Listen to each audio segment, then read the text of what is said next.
우리 함께 사도신경으로 신앙 고백하시겠습니다. 나는 전능하신 아버지 하나님 천지의 창조주를 믿습니다. 나는 그의 유일하신 아들 우리 주 예수 그리스도를 믿습니다.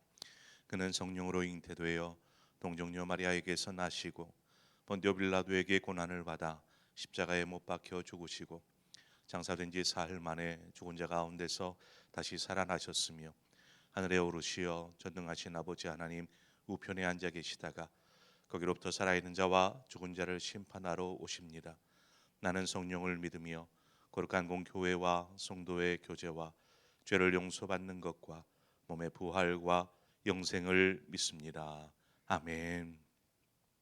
우리 함께 찬송가 505장 찬송가 505장 온 세상 위하여 나 복음 전하리.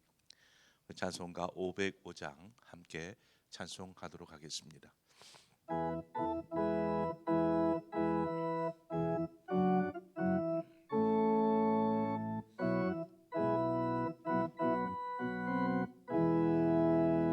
온 세상 위하여 나 복음 전하리.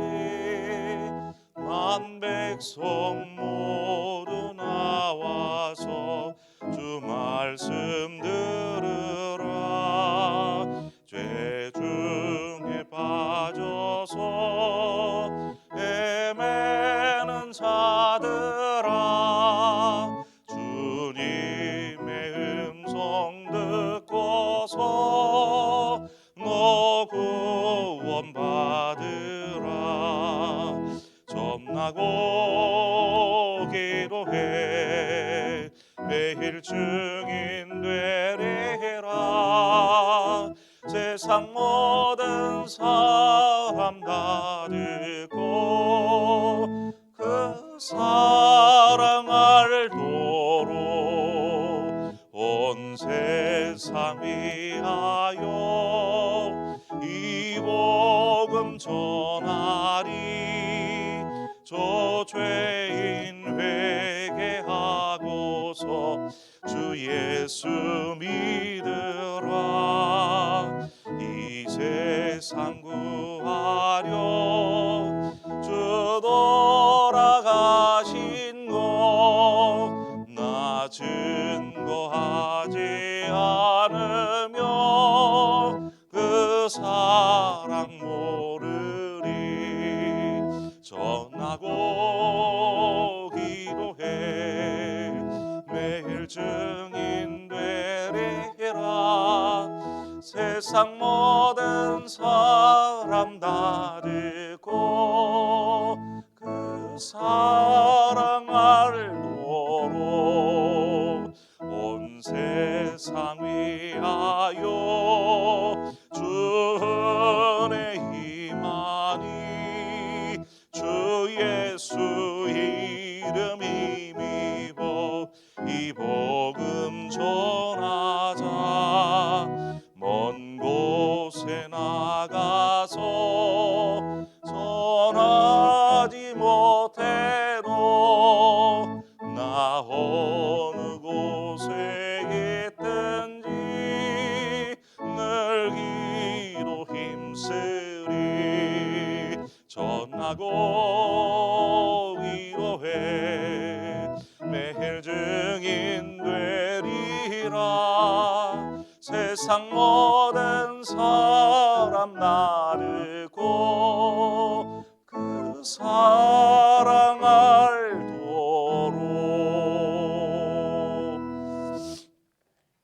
하나님 말씀 보겠습니다.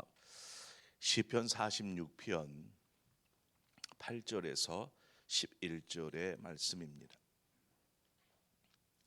시편 46편 8절에서 11절의 말씀 한 절씩 교독해서 보겠습니다. 와서 여호와의 행적을 볼지어다. 그가 땅을 황무지로 만드셨도다.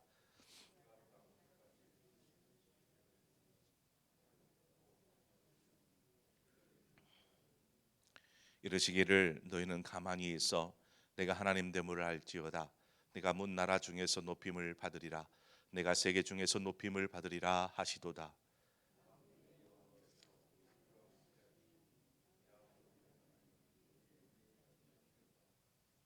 아멘. 주님을 믿지 않는 사람들에게 이제 우리가 복음을 전합니다. 그래서 전도를 하게 되죠.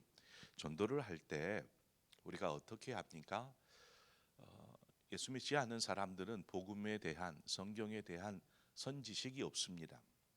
그러다 보니까 복음을 막 설명해 줘도 이해를 못하는 것이죠. 들어보지도 않은 용어들, 뭐 이제 한간에 뭐 이렇게 사용되어지는 용어들은 알 수 있을지 모르겠지만 기독교 용어에 대해서 일반 사람들은 잘 이해하지 못하는 경우가 있습니다. 그래서 우리가 다양한 방법을 동원해서 전도를 하게 되죠. 전도에 있어서 가장 쉬운 방법이라 할 수 있는 것은 한때 많이 이제 유행했었던 와 보라라는 전도 방식입니다. 와 보십시오라고 전도하는 것이죠. 자, 그러면 복음을 전해서 예수를 믿게 하는 것이 전도라고 그랬는데 그냥 와 보십시오, 이것도 전도가 될까요? 이것도 전도라 말할 수 있을까요? 한번 생각해 보시죠. 화재가 발생을 했습니다. 화재가 발생을 하니까 불이 난 것을 맨 먼저 목격한 사람의 큰 소리로 외칩니다. 불이야 하면서 소리를 외치죠. 그러니까 그 사람의 말을 듣고 가보니까 정말 불이 났어요. 그래서 불이 났게 가서 119에 신고를 하는 것이죠. 여기 어디에 불이 났습니다. 빨리 출동해 주세요. 그 와중에 어떤 사람은 양동이나 대야나 뭐 이런 걸 준비해 가지고 불을 끄는 것이죠. 뭐 조금이나마 힘을 보태려고 막 가가지고 불을 끕니다. 나중에서야 이제 소방차가 와서 화재를 진압을 합니다. 자, 그럼 여러분 누가 불 끈 사람이죠? 누가 불 끈 사람인가요? 처음 불이야 하고 외치는 사람부터 시작해서 직접 불을 다 끈 소방차까지 분명히 모두가 다 불 끈 사람들입니다. 전도 역시 마찬가지입니다. 복음을 전하여서 믿게 하는 것, 예수 그리스도를 전하고 그 사람으로 하여금 예수 그리스도를 주로 영접하게 하는 것, 이것이 전도이지만 그와 더불어서 앞서 말씀드렸던 것과 같이 교회를 소개하는 것이죠. 우리 상봉교회 한번 와보시겠습니까? 너무 좋은 교회입니다라고 한번 와보세요라고 소개하는 것입니다. 초청하는 것이죠. 이것도 전도인 것입니다. 요한복음 4장에 보면 사마리아 여인이 나오죠. 사마리아 여인이 물길로 가다가 그곳에서 예수님을 만납니다. 그리고 예수님과 기나긴 대화를 이렇게 하게 되죠. 대화를 하다가 보니까 예수님이 메시아라는 것을 깨닫게 되었습니다. 그래서 예수님께서 지금 자신 앞에 있는 예수님이 메시아라는 것을 깨닫고 나서 그 여인의 행동이 무엇이냐면 물길로 왔다가 그 물동이 그냥 내려 놔두고 그냥 마을로 막 뛰쳐갑니다. 동네로 뛰쳐가요. 그리고 동네 사람들에게 이렇게 이야기합니다. 내가 행한 모든 일을 내게 말한 사람을 와서 보라. 이는 그리스도가 아니냐. 와서 보십시오. 제가 만난 사람이 그리스도가 아닌지 한번 여러분들이 와서 보십시오 라고 소개하는 것입니다. 마을 사람들이 여인의 말을 듣고 예수님께 나아가 봤습니다. 그리고 예수님과 이렇게 이야기를 하다가 안 되겠다 싶으니까 이 사마리아에 좀 유해 주십시오. 머물러 주십시오. 그래서 예수님이 그 사마리아에서 이틀을 머무릅니다. 그러면서 이들에게 하나님의 복음, 하나님의 나라, 또 생명의 말씀을 전하시죠. 그 예수님의 그 말씀을 전해 듣고 이들이 이제 예수를 제대로 믿게 됩니다. 요한복음 4장 41절과 42절에 예수의 말씀으로 말미암아 믿는 자가 더욱 많아 그 여자에게 말하되 이제 우리가 믿는 것은 네 말로 인함이 아니니 이는 우리가 친히 듣고 그가 참으로 세상의 구주신 줄 알미라 하였더라. 여인은 뭐예요? 다리의 역할을 했어요. 예수님을 만날 수 있도록 동네 사람들에게 다리의 역할을 했어요. 만약에 다리가 없었다라면 이들이 예수님을 만날 수 있었을까요? 예수님을 영접할 수 있었을까요? 너무나 중요한 다리의 역할을 이 여인이 했던 것입니다. 바로 이 여인이 취했던 방법이 와 보라, 와서 들어보십시오 라고 말하는 것이었습니다. 오늘 본문으로 돌아오죠. 8절 말씀을 보니까 와서 여호와의 행적을 볼지어다. 그가 땅을 황무지로 만드셨도다라고 시편 기자는 고백하고 있습니다. 여러분 와서 하나님이 행하신 것들을 한번 보십시오라는 것이죠. 시편 기자 역시 이스라엘 백성들에게 화를 꺾으시고 창을 끊으시고 수레를 불사르심으로 모든 전쟁을 종식시켜 버리신, 그래서 평화를 이루게 하신 그 하나님께서 행한 일을 와서 보십시오. 여러분 와서 보십시오라고 선전하고 있습니다. 이스라엘은 어떠한 상황이었습니까? 어제 그제까지 우리가 시편 46편의 배경들을 살폈죠. 아수르에 의해서 절체절명의 위기에 있지 않았습니까?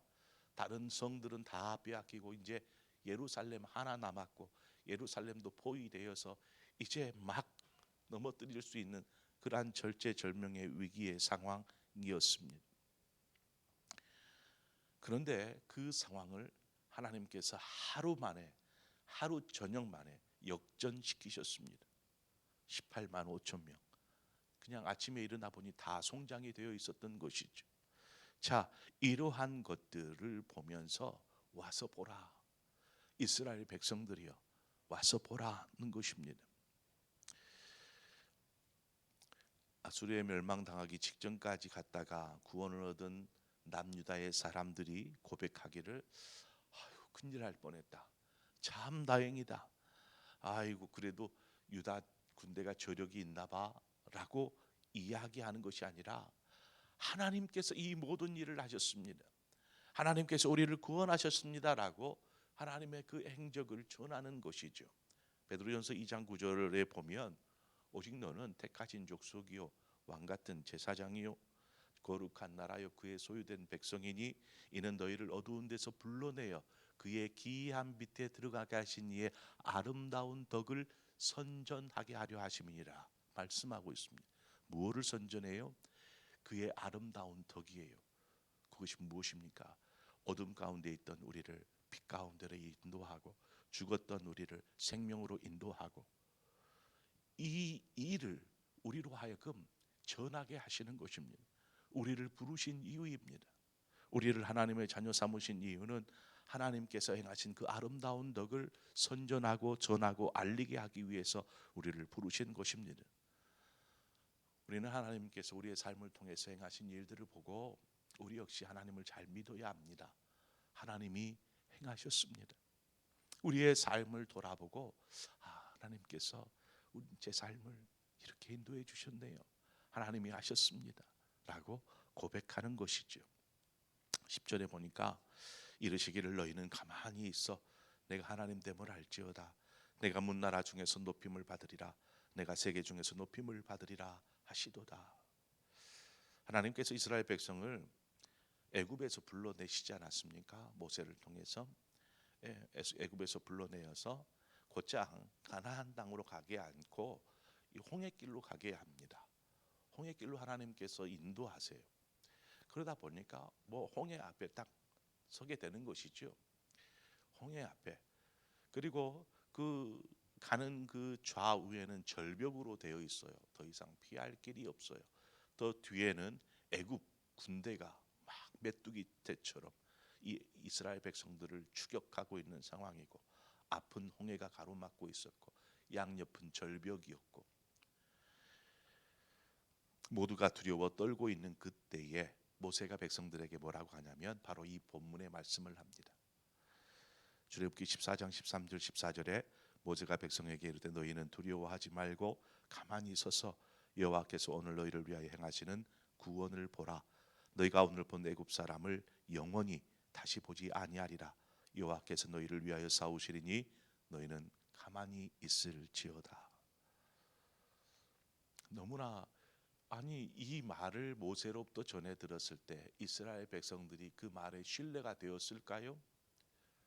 아니, 가만히 있으면 지금 이 상황에서 어떻게든 해야 되지 않을까 생각할 수 있는데 너희는 가만히 있어라. 두려워하지 말고 놀라지도 말라. 오늘 하나님께서 행하시리라 말씀하시는 것이죠. 하나님께서 홍해를 가르시고 이스라엘 백성을 그 홍해 가운데로 마른 땅처럼 걷게 하십니다. 그리고 지나게 하시죠. 그리고 뒤쫓아오던 애굽 군대는 어떻게 됩니까? 그 홍해 가운데 수장되어지지 않습니까? 하나님은 이 일을 통해서 이스라엘 백성들에게 무엇을 가르치고 있는 걸까요? 이제 막 출애굽하는, 어떻게 보면은 시작 부분에서 이 홍해를 통해서 무엇을 가르치고 있는가 우리가 기억해야 합니다. 이스라엘 백성들에게 하나님은 어떤 분인지, 하나님의 능력과 하나님의 위대하심, 하나님의 전능하심, 이것을 하나님께서 보이시는 것이죠. 나는 스스로 있는 자니라.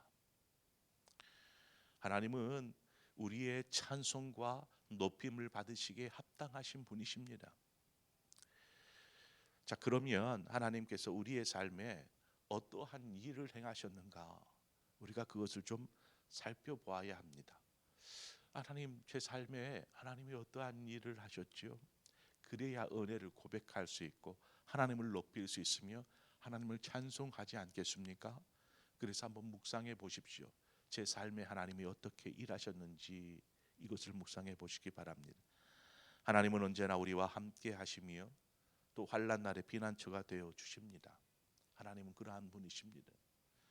여러분은 삶의 어려움을 만날 때 하나님을 피난처로 그렇게 삼고 계십니까? 우리가 하나님을 의뢰할 때 우리에게 하나님의 살아계심을 보여주시고 또 그것을 통해서 우리로 하여금 하나님의 덕을 선전하게 하는, 하나님의 그 영광, 하나님의 능력, 하나님의 그 이름을 선포하고 전하게 하게끔 하나님 우리를 부르시더라는 것입니다. 우리가 오늘 아침에 다시 한번 묵상한 것들을 곱씹어 보면서 하나님, 성경에 있는 많은 사람들의 삶 가운데 하나님은 능력의 하나님이요 전능의 하나님이요 그들의 삶과 함께 하셔서 저들에게 하나님의 놀라운 역사들을 경험하고 보게 하셨습니다. 그리고 그것을 전하게 하셨습니다. 그러면 저의 삶은 어떤가요? 예수 믿고 우리의 삶은 어떠한 하나님의 역사들을 경험하고 또 그것들에 감사하고 그것들을 전하고 있는가요? 전하지 못함은, 우리가 다른 사람들에게 소개하지 못함은 맛보지 못해서 그래요. 우리가 하나님의 능력을 경험한다라면, 하나님의 놀라우심을 경험한다라면 분명히 전하게 되어 있습니다. 그래서 우리 스스로 한번 인생을 돌아보면서 하나님의 은혜가 무엇인지, 하나님은 어떤 일을 우리의 삶을 통해서 행하셨는지 한번 되짚어보고 묵상해 보면서 오늘 하루를 시작하시기를 축원합니다. 함께 기도하겠습니다. 좋으신 아버지 하나님, 은혜를 감사합니다. 우리를 하나님의 자녀 삼으신 것은 우리를 죄악 가운데서 생명으로, 사망 가운데서 우리가 영원한 구원으로 인도하시는 하나님의 놀라운 은혜와 섭리가 우리를 하나님의 자녀 되게 하였습니다. 하나님, 그 놀라우신 은혜에 감사하고 또한 우리의 삶을 통해서 하나님이 함께 하시고 또한 우리의 삶을 능력 있게 붙잡아 주시는 그 하나님을 경험하기를 원합니다. 너는 두려워하지 말고 놀라지 말라. 너는 가만히 있어 여호와가 하나님 됨을 알지어다 말씀하시는 것처럼 우리가 하나님의 능력을 경험하는 삶 되게 하여 주옵소서. 그래서 많은 이들에게 예수 그리스도 하나님의 그 선하심과 그 능력을 선전하고 전하고 알리는 그러한 하나님의 나팔수가 되게 하여 주옵소서. 우리의 모든 삶을 친히 인도하시고 다스리시는 주님의 이름으로 기도합니다. 아멘. 이 시간 우리 함께 기도할 때에 우리 환우들을 위해서 기도해 주시기를 바랍니다. 환우들, 아파본 사람이 아픈 사람의 마음을 안다고요. 계속 아파진 사람은 누구한테 말도 못하고 그냥 끙끙대게 되어 있습니다. 누가 그들을 위로해 줄 수 있겠습니까? 우리가 마음으로 또 기도함으로 할 수 있으면 또 전화도 한 번씩 하면서 서로를 위로하고, 그래서 상봉의 공동체, 우리가 하나임을 또 알 수 있도록 또 우리 환우들을 위해서 기도해 주십시오. 여러분 가운데 혹시 육신적으로 어디 아픈 부분들이 있거든 이 시간 믿음으로 하나님 앞에 내려놓고 기도하시기를 바랍니다. 또한 마음 가운데 염려와 근심, 염려병이 있는 사람들이 많더라고요. 그래서 그 모든 것들을 믿음으로 바꾸어 버리는 역사, 하나님 그러한 역사가 경험되어지게 하여 주옵소서. 위에서 기도하고 각자의 기도의 제목으로 기도하고 나아가겠습니다. 함께 기도하겠습니다. 참 좋으신 아버지 하나님 은혜와 사랑을 감사합니다. 아버지, 우리를 부르셔서 하나님 자녀 삼아 주신 아버지, 우리가 하나님의 자녀된 것만으로도 그것은 기적입니다. 이것은 너무나 놀라우신 하나님의 은혜입니다. 우리가 무엇이기에 하나님께서 우리를 사랑하셔서 독생자를 보내시고